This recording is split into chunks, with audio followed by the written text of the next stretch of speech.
Between the world and me lies an unspoken truth, a reality that shapes every moment of my existence. I am writing to you, my son, because you must understand. In America, the black body is not your own. From the streets of Baltimore to the halls of power, I've witnessed the fragility of our existence, the fear that permeated my youth, the lessons my father instilled through harsh discipline. All were attempts to protect this vulnerable vessel we inhabit. But how do you shield a body in a world that sees it as a threat? How do you explain to a child that his very existence is perceived as dangerous? The American Dream. A beautiful illusion of picket fences and endless possibilities. But for us, it's a mirage built on the backs of those who were never meant to partake in its promise. I've seen the dream in the eyes of those who can afford to believe in the innocence of the world. They ask about hope without seeing the history that makes such hope impossible for us. The dream rests on our backs, and yet we are denied its comfort.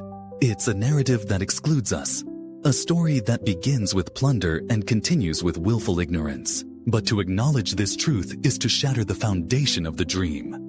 It requires confronting a history most would rather forget, a present most refuse to see.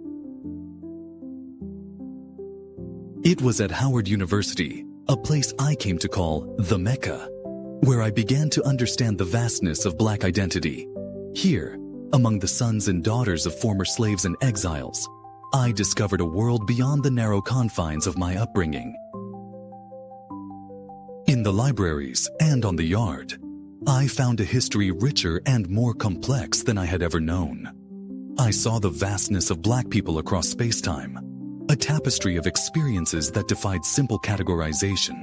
It was here that I learned to question, to challenge the narratives that had been handed down to me. I discovered that my identity was not a reaction to white America, but a deep connection to a legacy that stretched far beyond it.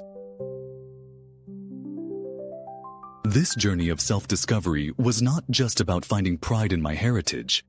It was about understanding the complexity of our existence, the weight of our history, and the potential of our future. At Howard, I found a sanctuary where I could seek out answers that had eluded me in the chaos of my youth. It was here that I began to understand my own identity, not as a monolith, but as part of a rich, diverse tapestry. And so, my son, as I share these reflections with you, I hope you understand that our journey is both deeply personal and profoundly universal.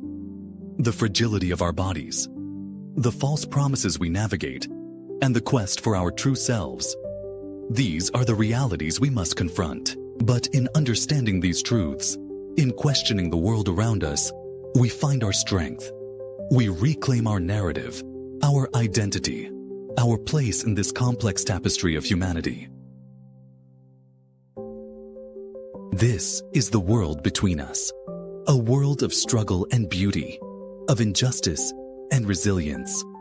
It is a world that demands our engagement, our questioning, and ultimately, our love. For in loving ourselves, in all our complexity, we defy the limitations others would impose upon us. Remember, my son, that your journey is part of a greater story, a story of resilience, of awakening, of the constant struggle to bridge the gap between the world and us.